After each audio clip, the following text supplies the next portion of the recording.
நான் கேடிஎஸ் நகர் பகுதியிலேருந்து வர்றேன்.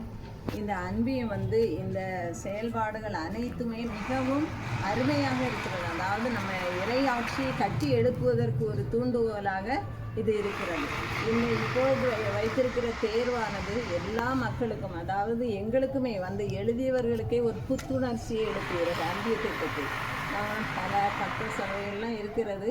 பக்த சபைகளைப் போல இந்த அன்பியமும் ஒருங்கிணைந்து செயல்படும் போது ஒருவருக்கு ஒருவர் அன்பும் பாசமும் நிறைந்து காணப்படுகிறது.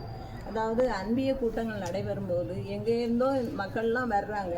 அவங்க யாருன்னே நமக்கு தெரியாது. ஆனால் அன்பியத்தில் நம்ம இணையும் போது அந்த மக்கள் யார் என்றும் தெரிகிறது. அவர்களுடைய தேவைகளும் தெரிகிறது.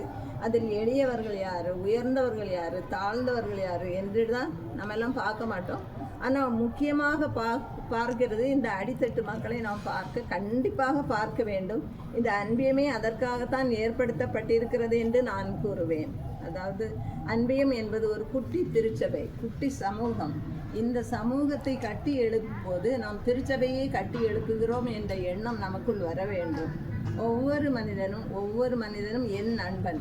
அந்த நண்பர்களுக்குள்ள ஒரு பாசமும் பண்பும் அமைவது இந்த அன்பியத்தினால்தான். அதனால் இப்பொழுது நடந்திருக்கும் தேர்வு மிகவும் ஒவ்வொருவருக்கும், அதாவது நம்ம அன்பியத்தை பற்றியே தெரியாமல் கூட இருக்கலாம். அந்த அன்பியம் என்றால் என்ன என்பதை பற்றி நான் அதை ப்ரிப்பேர் பண்ணிக்கலாம் நல்லா.